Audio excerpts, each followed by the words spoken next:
झारखंड विधानसभा में 8 दिसंबर को पेश होगा अनुपूरक बजट। संसदीय कार्य मंत्री ने सभा पटल पर रखा कृत कार्रवाई प्रतिवेदन।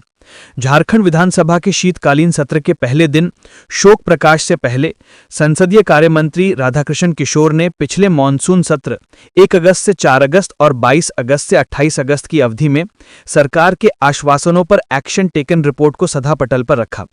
इससे पहले स्पीकर ने सभापति मनोनीत किया, साथ ही कार्य मंत्रणा समिति का गठन किया।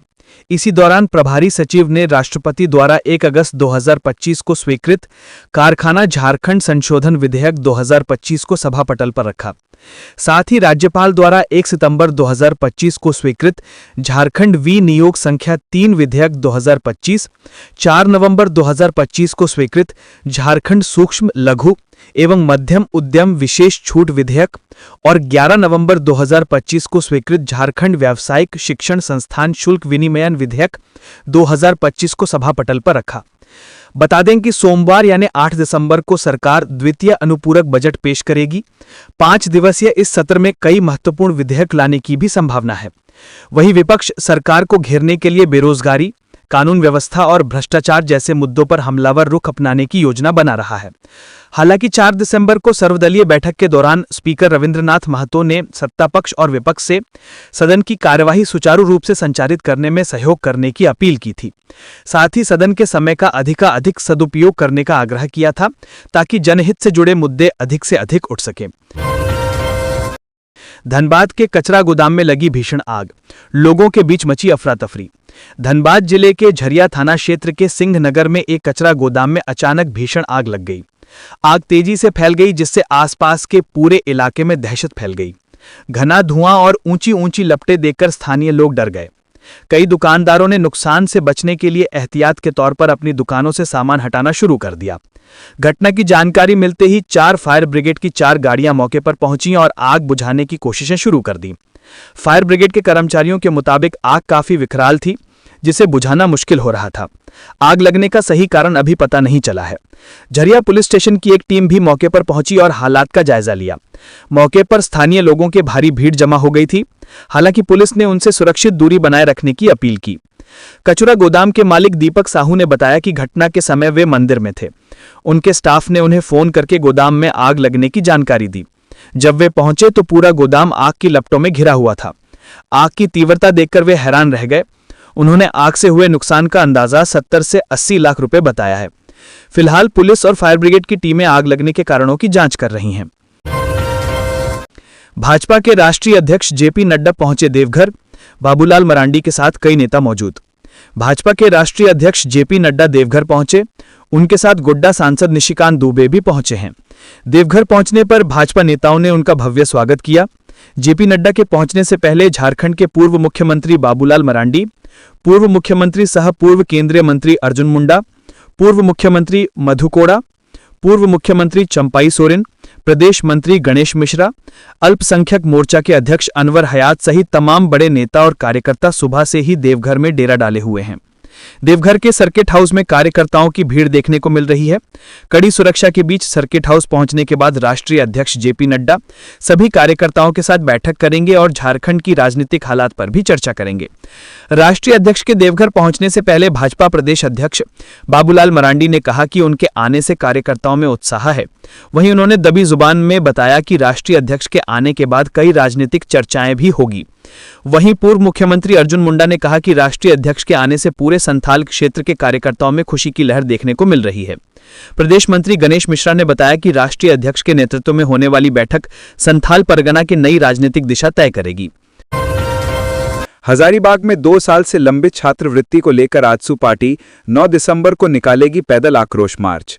आजसू पार्टी ने शुक्रवार को हजारीबाग परिसदन में महत्वपूर्ण बैठक आयोजित की। बैठक के बाद पार्टी नेताओं ने प्रेस वार्ता कर राज्य सरकार पर छात्रवृत्ति भुगतान में हो रही देरी को लेकर जमकर निशाना साधा। नेताओं ने बताया कि पिछले 2 वर्षों से छात्रवृत्ति लंबित है, जिसके कारण लगभग 11,45,000 छात्र प्रभावित हुए हैं। इसे लेकर पूरे राज्य में शिक्षा के लिए भिक्षा जनाक्रोश पैदल मार्च कार्यक्रम चलाया जा रहा है। इसी क्रम में आगामी 9 दिसंबर को हजारीबाग में गांधी मैदान से डीसी कार्यालय तक भव्य पैदल आक्रोश मार्च का आयोजन किया जाएगा। इसमें हजारों की संख्या में छात्र और युवा शामिल होंगे और डीसी कार्यालय पहुंचकर उपायुक्त को मांग पत्र सौंपेंगे। धनबाद के केंदुआडीह में गैस स्तर सामान्य से कई गुना ऊपर, डीसी बोले इलाका पहले से डेंजर जोन, अब शिफ्टिंग जरूरी। केंदुआडीह थाना क्षेत्र में पिछले 2 दिनों से जारी जहरीली गैस का रिसाव अब बड़े संकट का रूप ले चुका है। राजपूत बस्ती, मस्जिद मोहल्ला, ऑफिसर कॉलोनी समेत कई इलाकों में गैस की तीव्रता इतनी बढ़ गई कि लोगों का घरों में ठहरना मुश्किल हो गया। अब तक 2 महिलाओं की मौत की पुष्टि हुई है, जबकि लगभग 30-35 लोग अस्पतालों में भर्ती हैं, जिनमें कई की स्थिति गंभीर बनी हुई है। शुक्रवार को डीसी आदित्य रंजन एसएसपी और बीसीसीएल के सीएमडी मनोज अग्रवाल, साथ ही सीआईएमएफआर, आईआईटी-आईएसएम और डीजीएमएस की टेक्निकल टीम ने प्रभावित इलाकों का विस्तृत निरीक्षण किया। तकनीकी जांच में कई घरों में गैस का स्तर 2.5 तक पाया गया, जो सामान्य सीमा से कई गुना अधिक और घातक है। निरीक्षण के बाद थाना परिसर में मजदूर संगठनों, स्थानीय नागरिकों और प्रभावित परिवारों के साथ बैठक की गई। बैठक में प्रशासन ने साफ कहा कि जिन घरों में गैस का स्तर घातक है, वहां से तत्काल शिफ्टिंग जरूरी है। प्रभावित परिवारों के लिए टेंट, भोजन, पेयजल और जरूरी सुविधाएं उपलब्ध कराई जा रही हैं, जबकि स्थायी पुनर्वास के लिए बैलगढ़िया टाउनशिप तैयार किया जा रहा है। अधिकारियों ने बताया कि गैस के स्रोत और उसके फैलाव की दिशा का पता लगाने के लिए तकनीकी जांच तेज कर दी गई है। घटना के बाद डीसी आदित्य रंजन ने कहा कि ये इलाका पहले से डेंजर जोन था और यहां रहने वाले लोगों का विस्थापन पहले ही होना चाहिए था। अब इसे लेकर प्रशासन ने तय सीमा समय में अनिवार्य शिफ्टिंग का आदेश दिया है। गैस रिसाव की वजह से पूरे क्षेत्र में आंखों में जलन, सांस लेने में दिक्कत, घुटन और तेज दुर्गंध की शिकायतें लगातार बढ़ रही हैं। कई परिवार सुरक्षा के डर से घरों को छोड़ने लगे हैं। स्वास्थ्य विभाग हाई अलर्ट पर है और लगातार सर्वे टीम, एम्बुलेंस और मेडिकल सपोर्ट तैनात किए गए हैं। अस्पतालों में ऑक्सीजन युक्त बेड बढ़ाए गए हैं और 24x7 मेडिकल टीम उपलब्ध है। आज एमपी एमएलए की विशेष अदालत में पेश होंगे हेमंत सोरेन। आगे की तारीखों में मिलेगी छूट। मुख्यमंत्री हेमंत सोरेन ईडी समन अवहेलना प्रकरण में शनिवार को रांची स्थित एमपी एमएलए विशेष अदालत में पेश होंगे। झारखंड हाईकोर्ट ने उन्हें 6 दिसंबर को दोपहर 2 बजे अदालत में उपस्थित होने का निर्देश दिया है। अदालत में यह भी स्पष्ट किया है कि आगे की तिथियों पर मुख्यमंत्री को व्यक्तिगत उपस्थिति से छूट रहेगी। हालांकि किसी विशेष परिस्थिति में कोर्ट चाहें तो शारीरिक रूप से या वीडियो कॉन्फ्रेंसिंग के माध्यम से उपस्थिति अनिवार्य हो सकती है। सुनवाई के दौरान हेमंत सोरेन की ओर से निचली अदालत में व्यक्तिगत उपस्थिति से छूट देने का अनुरोध किया गया था। साथ ही यह भी कहा गया कि 12 दिसंबर को एमपी एमएलए कोर्ट में सुनवाई निर्धारित है और यदि उस दिन आरोप तय होते हैं तो हाईकोर्ट में लंबित याचिका प्रभावित हो सकती है। इस पर हाईकोर्ट ने निर्देश दिया कि यदि 12 दिसंबर को स्थगन के लिए आवेदन दिया जाता है तो निचली अदालत उसे स्वीकार करे और अगली तारीख 18 दिसंबर के बाद निर्धारित करे। हाईकोर्ट ने इस मामले में ईडी से जवाब मांगते हुए अगली सुनवाई 18 दिसंबर तय की है। आरोप है कि जमीन से जुड़े कई मामले में हेमंत सोरेन को 10 समन भेजे गए थे, जिनमें से वे केवल 2 पर ही एजेंसी के समक्ष उपस्थित हुए थे। एजेंसी का कहना है कि यह समन अवहेलना की श्रेणी में आता है। हजारीबाग में जब्त पनीर, मक्खन और मक्का स्टार्च निकला नकली। हजारीबाग जिले में नकली पनीर, मक्खन और मक्का स्टार्च बनाया जा रहा है। इस बात की पुष्टि जब्त पनीर की जांच रिपोर्ट में हुई है। ऐसे में कहना गलत नहीं होगा कि अब हजारीबाग में नकली खाद्य पदार्थ का कारोबार तेजी से फैल रहा है। दरअसल हजारीबाग जिला प्रशासन ने 30 नवंबर को पुरनापानी चुरचू स्थित अनिल सिंह के कारखाने में छापेमारी की थी। अधिकारियों ने मौके से 1.3 क्विंटल पनीर, 40 लीटर मक्खन और 10 किलो मक्का स्टार्च जब्त कर चरही थाना में सुरक्षित जमा कराया था।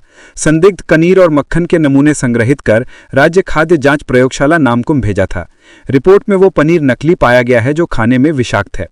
फूड सेफ्टी ऑफिसर मोहम्मद मंजर हुसैन का कहना है कि जब भी पनीर खरीदें तो सुरक्षित दुकान से खरीदें और जांच करने का तरीका भी जरूर सीख लें।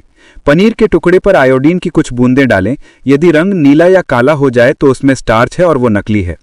पनीर के टुकड़े को गुनगुने पानी में डालें। शुद्ध पनीर अपनी जगह बनाए रखेगा, जबकि नकली पिघल जाएगा या घुल जाएगा। असली पनीर नर्म होता है, दूधिया गंध वाला और हल्का मीठा स्वाद वाला होता है, जबकि नकली पनीर रबड़ जैसा और बेस्वाद या कड़वा हो सकता है। हजारीबाग के स्थानीय भी कहते हैं कि नकली पनीर का गोरख धंधा हजारीबाग में खूब चल रहा है। पहले कहा जाता था कि नकली पनीर और मक्खन दूसरे राज्य से हजारीबाग पहुंचता है। अब हजारीबाग में ही नकली पनीर और मक्खन बन रहा है। ये चिंता का विषय है। प्रशासन को इसे लेकर सजग रहने की भी जरूरत है। इसके पहले भी हजारीबाग में भारी मात्रा में नकली पनीर बरामद किया गया था, जो दूसरे राज्य से यहां पहुंचा था। अब हजारीबाग जैसे शहर में भी नकली पनीर सुदूरवर्ती ग्रामीण क्षेत्र में बनाया जा रहा है, जो चिंता का विषय है। जमशेदपुर में करोड़ों के जीएसटी घोटाले का भंडाफोड़, लोहा कारोबारी गिरफ्तार। Directorate general of GST intelligence DGGI की जमशेदपुर यूनिट ने करोड़ों रुपए के टैक्स फ्रॉड का खुलासा किया है। ये ऑपरेशन पटना जोनल यूनिट के अतिरिक्त महानिदेशक ज्योति कुमार बुगुना के निर्देश पर और अतिरिक्त निदेशक सार्थक सक्सेना के नेतृत्व में संचालित किया गया। कार्रवाई के दौरान फर्जी बिलिंग और बिना जीएसटी भुगतान के बड़े वित्तीय लेनदेन में शामिल लोहा कारोबारी प्रमोद कुमार अग्रवाल को गिरफ्तार किया गया है। इंटेलिजेंस इनपुट मिलने के बाद डीजीजीआई की टीम ने प्रमोद अग्रवाल के डाल्टेनगंज स्थित परिसरों में लगातार 3 दिनों तक छापेमारी की। इस दौरान टीम को बड़ी संख्या में वित्तीय दस्तावेज, डिजिटल रिकॉर्ड, संदिग्ध लेनदेन से जुड़े प्रमाण हाथ लगे। सभी दस्तावेजों की प्राथमिक जांच के बाद गुरुवार देर रात आरोपी को डाल्टेनगंज से गिरफ्तार कर जमशेदपुर लाया गया। साक्षी स्थित डीजीजीआई कार्यालय में कारोबारी से कई घंटों तक पूछताछ की गई और बयान दर्ज किया गया। इसके बाद मेडिकल जांच के लिए उसे एमजीएम अस्पताल ले जाया गया। शुक्रवार को मेडिकल जांच के बाद उसे आर्थिक अपराध न्यायालय में पेश किया गया, जहां आगे की कानूनी कार्रवाई की गई। डीजीजीआई अधिकारियों के मुताबिक जांच अभी जारी है। प्रारंभिक जांच में यह स्पष्ट हुआ है कि फर्जी बिलिंग और जीएसटी चोरी का यह नेटवर्क व्यापक और व्यवस्थित तरीके से चलाया जा रहा था। अधिकारियों का कहना है कि जैसे जैसे डिजिटल और फाइनेंशियल डेटा की फॉरेंसिक जांच आगे बढ़ेगी, कुछ और व्यवसायियों और फर्मों के नाम सामने आने की संभावना है। ऐसे में ये माना जा रहा है कि आने वाले दिनों में जांच का दायरा और भी बड़ा होगा और ये कार्रवाई राज्य में जीएसटी धोखाधड़ी के सबसे बड़े मामलों में से एक साबित हो सकती है।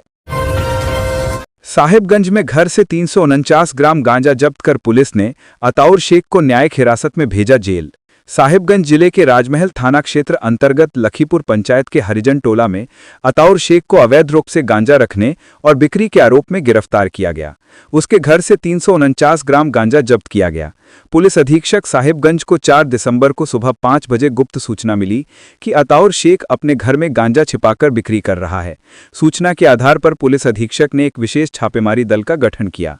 छापेमारी दल ने त्वरित कार्रवाई करते हुए अताउर शेख के घर पर विधिवत छापेमारी की। छापेमारी के दौरान उसके घर के एक कमरे में काले प्लास्टिक में गांजा छिपाकर रखा हुआ पाया गया और उसे जब्त किया गया। अताउर शेख को गिरफ्तार कर राजमहल थाना में मामला दर्ज किया गया। पुलिस ने आज 5 दिसंबर को अताउर शेख को न्यायिक अभिरक्षा में भेज दिया। पलामू डीसी ने कहा, बाल श्रम से मुक्त बच्चों का स्कूलों में एडमिशन सुनिश्चित करें।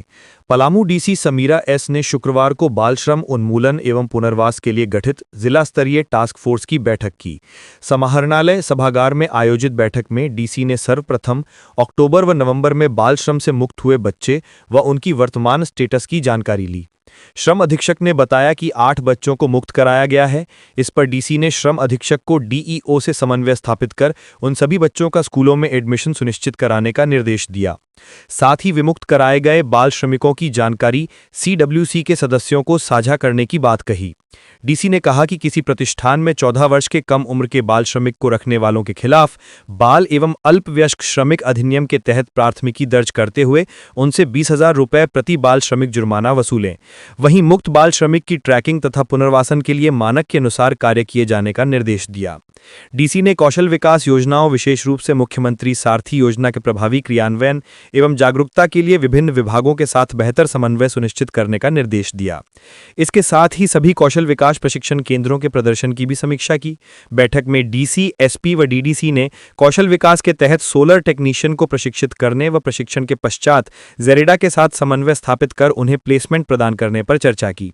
इसके साथ ही मुख्यमंत्री सारथी योजना के तहत युवाओं को व्हीकल मैकेनिक, कारपेंटिंग सहित अन्य ट्रेड में दिए जा रहे प्रशिक्षण की जानकारी ली गई। डीसी ने सामाजिक सुरक्षा कोषांग की योजनाओं की भी समीक्षा की।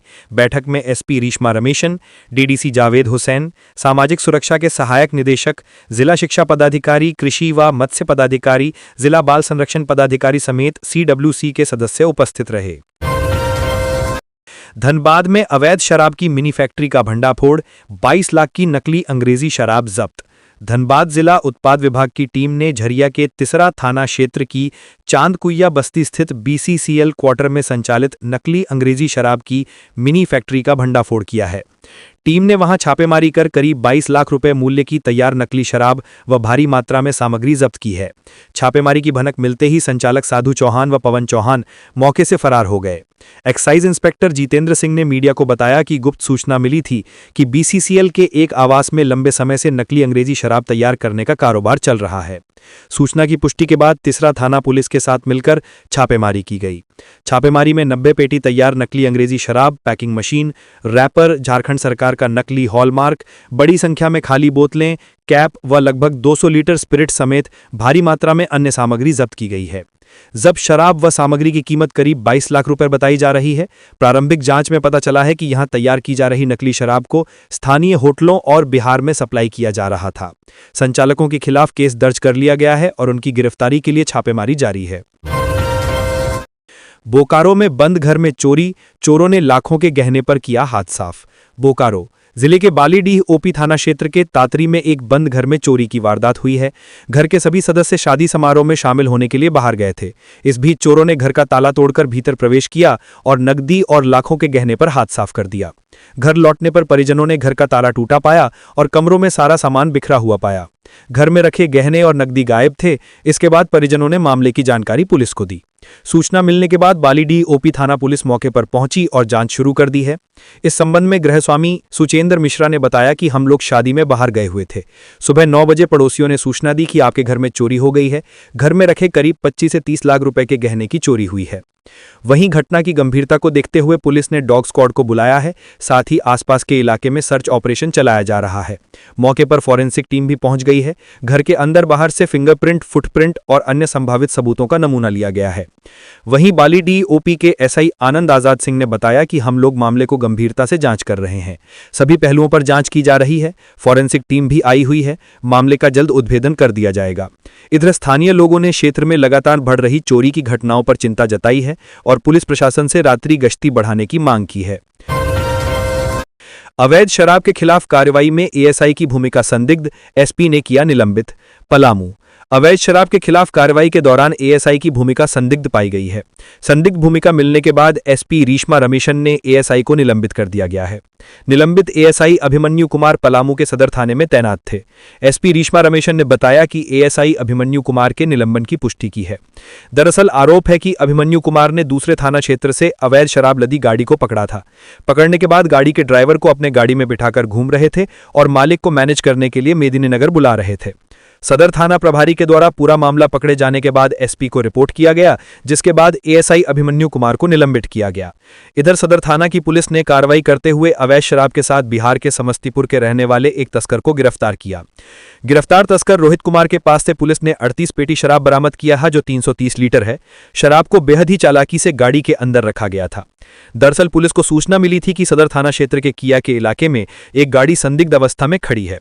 पुलिस ने गाड़ी की चेकिंग किया तो उसके अंदर से अवैध शराब बरामद किया गया और मौके से रोहित कुमार नामक आरोपी को गिरफ्तार किया गया। सदर थाना प्रभारी लालजी ने बताया कि गाड़ी के अंदर एडिशनल बॉक्स बनाया गया था और उसके अंदर शराब को रखा गया था। झारखंड में नीड बेस्ड लेक्चरर्स और असिस्टेंट प्रोफेसर्स की नियुक्ति में मिलेगा वेटेज, उच्च एवं तकनीकी शिक्षा विभाग का फैसला। झारखंड के पॉलिटेक्निक संस्थानों में नीड बेस्ड लेक्चरर्स के साथ ही विश्वविद्यालयों व महाविद्यालयों में भी आवश्यकता आधारित असिस्टेंट प्रोफेसर्स की नियुक्ति के दौरान एकल अवसर के रूप में एक्स्ट्रा वेटेज देने का प्रावधान किया गया है। इसके लिए 1 वर्ष के शिक्षण के लिए 1 अंक व अधिकतम 5 अंक का लाभ दिए जाने का प्रावधान है। उच्च एवं तकनीकी शिक्षा विभाग के मुताबिक सहायक प्राध्यापक की नियुक्ति के लिए झारखंड लोक सेवा आयोग को अधियाचना भेज दी गई है। यह जानकारी उच्च एवं तकनीकी शिक्षा विभाग की ओर से दी गई है। दरअसल कांग्रेस विधायक दल के नेता प्रदीप यादव ने इस मसले पर 28 अगस्त 2025 को मानसून सत्र में ध्यानाकर्षण की सूचना दी थी। उन्होंने मांग की थी कि वर्षों से विभाग में AICTE और UGC के मापदंडों को पूरा करते हुए कार्यरत शिक्षक अपने समायोजन की मांग करते आ रहे हैं। लिहाजा नियुक्ति प्रक्रिया में उम्र सीमा में छूट और कार्य के प्रतिवर्ष 5 अंक अतिरिक्त अधिमानता यानी वेटेज दिया जाना चाहिए ताकि इनका समायोजन हो सके। उन्होंने कहा था कि सरकार ने जो नियुक्ति के लिए अधियाचना JPSC को भेजी है उसमें इस छूट का कोई जिक्र नहीं है। तब विभागीय मंत्री सुदिव्य कुमार सोनू ने कहा था नीतियों का निर्धारण पर व्यक्तिगत सोच प्रभावी नहीं हो सकती। उन्होंने कहा था कि अधियाचना जरूर भेज दी जा चुकी है, लेकिन विज्ञापन से पूर्व सरकार किसी भी नियम को या नीति को परिवर्तित करने की क्षमता रखती है। उसी समय उन्होंने भरोसा दिलाया था कि उनके प्रतिवर्ष सेवा के अनुभव की अवधि को वेटेज में परिवर्तित करने की कोशिश की जाएगी। साथ ही कहा था कि उम्र सीमा की वजह से उनके प्रतियोगी परीक्षाओं में भाग लेने के मसले बाधित होते हैं, तो उम्र सीमा में छांद करने का भी कुछ न कुछ उपाय किए जाएगा।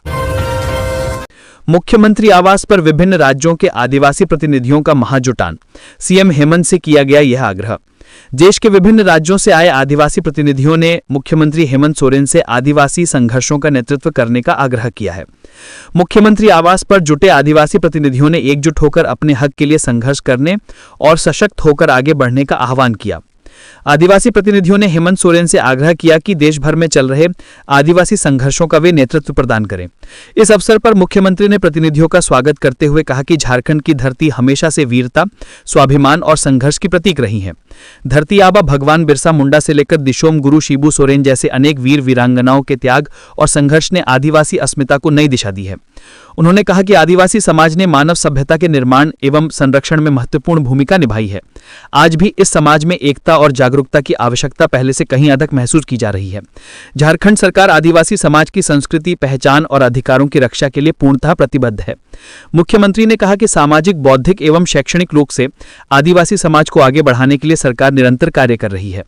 इसी क्रम में झारखंड आज देश का पहला राज्य बना है जहां आदिवासी समाज के विद्यार्थी सरकारी खर्च पर विदेश में उच्च शिक्षा प्राप्त कर रहे हैं।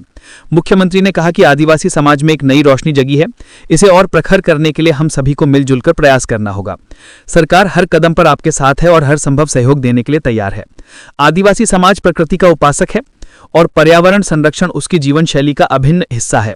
हमारे पूर्वजों ने इस धरती और मिट्टी की रक्षा के लिए लंबी लड़ाई लड़ी है, परंतु आधुनिक समय में प्रकृति से छेड़छाड़ के कारण बाढ़, सुखाड़ और भूस्खलन जैसी आपदाएं बढ़ी हैं। इसलिए प्रकृति के साथ संतुलन बनाए रखना सभी की सामूहिक जिम्मेदारी है। देश भर से आए आदिवासी प्रतिनिधियों का स्वागत करते हुए मुख्यमंत्री ने कहा कि आज पूरे देश में आदिवासी समाज को सामाजिक और आर्थिक रूप से सशक्त बनाने की आवश्यकता है। हम सभी को मिलकर यह सुनिश्चित करना होगा कि समाज के कमजोर वर्गों को मजबूती मिले और वे आत्मनिर्भरता की राह पर आगे बढ़ें। लंबित छात्रवृत्ति और परीक्षा फीस में बढ़ोतरी के खिलाफ आइसा का विधानसभा मार्च, रोके जाने पर पुलिस के साथ हुई नोकझोंक। सीपीआई माले की छात्र इकाई ऑल इंडिया स्टूडेंट्स एसोसिएशन के आह्वान पर शुक्रवार को बड़ी संख्या में छात्र विधानसभा घेराव के लिए सड़क पर उतरे। हाथों में मांगों के समर्थन में तख्तियां और बैनर लिए आइसा से जुड़े छात्र बिरसा मुंडा चौक से नई विधानसभा के लिए निकले, लेकिन छात्रों को पुलिस ने जगन्नाथ मंदिर के पास ही आगे बढ़ने से रोक दिया। इस दौरान भारी नारेबाजी के बीच छात्रों और पुलिस जवानों के बीच हल्की नोकझोंक और गुत्थम-गुत्थी भी हुई। इस दौरान छात्रों ने शैक्षणिक संस्थानों में पढ़ने वाले विद्यार्थियों की छात्रवृत्ति का समय पर भुगतान करने, जैक द्वारा मैट्रिक और इंटर की परीक्षा शुल्क में की गई बढ़ोतरी को वापस लेने और परमानेंट एजुकेशन नंबर पेन की अनिवार्यता को खत्म करते हुए नारेबाजी की। आइसा के आह्वान पर आज के विधानसभा घेराव मार्च में विभिन्न विश्वविद्यालयों, कॉलेजों और प्रोफेशनल कोर्सों के छात्र छात्राओं ने बड़ी संख्या में अपनी भागीदारी निभाई। आइसा ने आरोप लगाया कि राज्य में लाखों की संख्या में छात्र ऐसे हैं जिन्हें अभी भी लंबित छात्रवृत्ति का भुगतान का इंतजार है। छात्रवृत्ति नहीं मिलने की वजह से छात्रों का कॉलेज फीस, रूम किराया, ट्यूशन और प्रतिदिन के खर्चों को वहन करने में कठिनाई हो रही है। आर्थिक तंगी के चलते अनेक छात्रों की पढ़ाई बाधित हो रही है, जो पूरे राज्य के भविष्य के लिए चिंताजनक है। आइसा झारखंड की अध्यक्ष विभा पुष्पादीप ने कहा कि जैक द्वारा मैट्रिक और इंटर परीक्षा शुल्क में लगभग 25% वृद्धि किए जाने से आदिवासी, दलित, पिछड़े और वंचित समुदायों के छात्रों पर अतिरिक्त आर्थिक बोझ बढ़ गया है। आइसा नेताओं ने कहा कि यह निर्णय राज्य में पहले से ही अधिक ड्रॉप आउट दर को और बढ़ाने वाला कदम साबित होगा। वहीं आइसा के राज्य सचिव त्रिलोकीनाथ ने कहा कि पेन की अनिवार्यता पूरी तरह से अव्यावहारिक है। उन्होंने बताया कि कई मीडिया रिपोर्ट्स के अनुसार लगभग 20% छात्र सिर्फ पेन न होने के कारण आवेदन से वंचित हो रहे हैं। छात्रों को आवश्यक कागजात बनवाने में समय और पैसा दोनों खर्च करना पड़ रहा है, जिससे उनकी पढ़ाई प्रभावित हो रही है। आइसा ने विधानसभा घेराव के दौरान पुलिसिया दमन का आरोप लगाते हुए उन्होंने कहा कि आज सरकार की छात्र विरोधी मानसिकता उजागर हो गई है। झारखंड में सत्ता परिवर्तन को लेकर अटकलें तेज, शीतकालीन सत्र के दौरान विधानसभा परिसर में भी जारी रही सियासी बयानबाजी। बिहार में एनडीए की अत्याशित विजय के बाद झारखंड में सत्ता परिवर्तन को लेकर चल रही अटकलें इन दिनों तेज हो गई हैं। दरअसल मुख्यमंत्री हेमंत सोरेन के हाल ही में दिल्ली दौरे के बाद से सियासी गलियारों में जेएमएम और भाजपा के बीच नजदीकियां बढ़ने की चर्चाएं शुरू हो गई, जिसकी गूंज शीतकालीन सत्र के पहले दिन विधानसभा परिसर में भी सुनाई दी। महागठबंधन के सहयोगी दलों कांग्रेस और राजद के प्रति झुमू की नाराजगी साफ तौर पर दिखी जा सकती है। शहरी विकास मंत्री सुदिव्या कुमार ने कहा कि समीक्षा के लिए कोई समय सीमा तय नहीं है, लेकिन जो बातें कही गई थी उसके तहत जब गठबंधन के सभी सहयोगी दल एक साथ बैठेंगे तो इन मुद्दों पर जरूर चर्चा होगी। सत्ता परिवर्तन की चल रही चर्चाओं को सीधे खारिज करने के बजाय उन्होंने कहा कि अफवाहों को सिर्फ अफवाहें रहने दें। उन्होंने आगे कहा कि मेरा मानना है कि जिस तरह से ये अफवाहें सोशल मीडिया और दूसरे प्लेटफॉर्म पर फैलाई जा रही हैं, वे उनकी मानसिक दिवालियापन को दिखाता है। लोकतंत्र में जनता की अदालत सबसे ऊपर होती है और जनादेश कहता है कि एक खास गठबंधन सत्ता में रहे। उस गठबंधन के सत्ता में रहने के अधिकार को चुनौती देना उस जनादेश का अपमान है और ये लोग यही कर रहे हैं। झारखंड में सत्ता परिवर्तन की अटकलों पर नेता प्रतिपक्ष और भाजपा प्रदेश अध्यक्ष बाबूलाल मरांडी ने साफ तौर पर कहा कि वे यह सब सिर्फ मीडिया के जरिए सुन रहे हैं। उन्होंने कहा कि मैं पार्टी के अंदर ऐसा कुछ भी ना तो सुन रहा हूं ना ही देख रहा हूं। यह ठंड के मौसम है, आप लोग भी थोड़ा आनंद लीजिए। विधानसभा परिसर में मीडिया कर्मियों से बात करते हुए बाबूलाल मरांडी ने कहा कि इस मामले पर अभी और कुछ कहना सही नहीं है। इस बीच कांग्रेस नेता इसे जनता का ध्यान भटकाने की भाजपा की एक सोची समझी साजिश बता रहे हैं। कांग्रेस विधायक नमन विक्सल कोंगराड़ी ने कहा कि जिस तरह से एनडीए देश का संविधान बदलने का काम कर रही है और उसका विरोध यूपीए द्वारा किया जा रहा है, उससे ध्यान भटकाने के लिए इस तरह की अफवाह प्रचारित की जा रही है। रांची नगर निगम प्रशासक ने बहु बाजार और वार्ड 16 का किया निरीक्षण। रांची नगर निगम शहर में रोजगार बढ़ाने और वेंडर्स को बेहतर व्यवस्था देने के लिए लगातार काम कर रहा है। इसी क्रम में आज प्रशासक सुशांत गौरव ने बहु बाजार चौक स्थित निगम की 63 डिसमिल जमीन का निरीक्षण किया। उन्होंने निर्देश दिया कि पुराने दुकानों को हटाकर यहां G+1 आधुनिक मॉडल मार्केट बनाया जाए।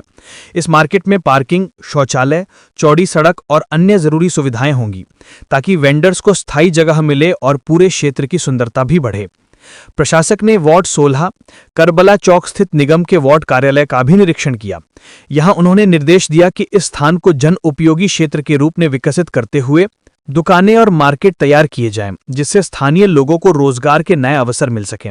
तो ये थी आज की झारखंड की टॉप बड़ी खबरें। इसी तरह झारखंड की हर छोटी सी बड़ी खबर देखने के लिए आप हमारे चैनल 24 झारखंड न्यूज को सब्सक्राइब करके बेल आइकन प्रेस कर ले, जिससे झारखंड की हर छोटी सी बड़ी खबर की अपडेट आप तक पहुंचता रहे। तो आज के लिए बस इतना ही, हमें दीजिए इजाजत, फिर मिलते हैं नेक्स्ट न्यूज में।